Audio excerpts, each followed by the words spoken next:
Hi hello నమస్తే వణకం ఆదాబ్. నేను మీ వీణా ప్రకాష్. అందరూ ఎలా ఉన్నారు? బాగున్నారా? సరికొత్త వంటతో నేను మీ ముందుకు వచ్చేసాను. ఏం కర్రీ అనుకుంటున్నారా? కర్రీ కాదండి, rice, కుష్కా rice. Start the process. First ఒక గ్లాస్ బియ్యం కడిగేసి పక్కకు నానబెట్టేసుకోండి. ఈ లోపల ఒక గిన్నె తీసుకొని దాంట్లో ఆయిల్ వేసేసుకొని బగారా ఐటమ్స్ ఏమేమి ఉన్నాయో ఆకు, దాల్చిన చెక్క, పువ్వు, ఇలాచి, లవంగం అంతవరకు వేసేసుకొని కలిపేయండి. తర్వాత ఆనియన్స్,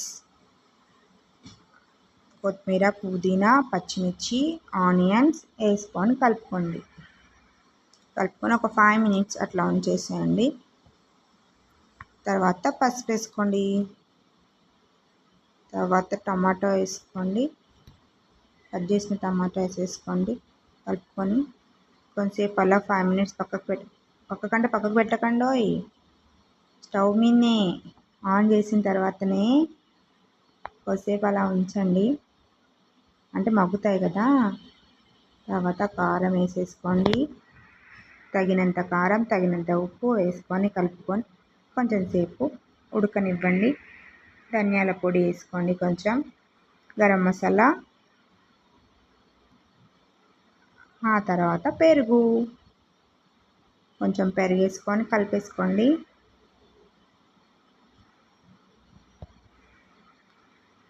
కలిపి మూత పెట్టుకోండి ఒక 2 minutes. 2 minutes కూడా అవసరం లేదు, ఒక 1 minute. తర్వాత వాటర్ పోసేసుకోండి. మీరు 1 glass ఆఫ్ రైస్ తీసుకున్నారు కాబట్టి 2 glasses ఆఫ్ వాటర్ తీసుకొని పోసుకోండి. నేనైతే కొంచెం మెత్తగా చేస్తున్నాను. నాకు చిన్న బాబు ఉన్నాడు కదా, వాడు తినడానికి అన్ని స్పైసెస్ కూడా అన్నీ కొంచెం కొంచెం వేసుకున్నాను. మీకు నచ్చినంత వేసుకోండి. అలా పెట్టేసి 5 minutes 10 minutes ఉంచిన తర్వాత బాగా మసులుతాయి కదా, నానబెట్టిన బియ్యాన్ని అందులో వేసేసుకోండి. బాగా మసిలినప్పుడే వేసుకోండి. ముందే వేసేసారనుకో అది చప్పగా వస్తుంది రైస్ మొత్తం.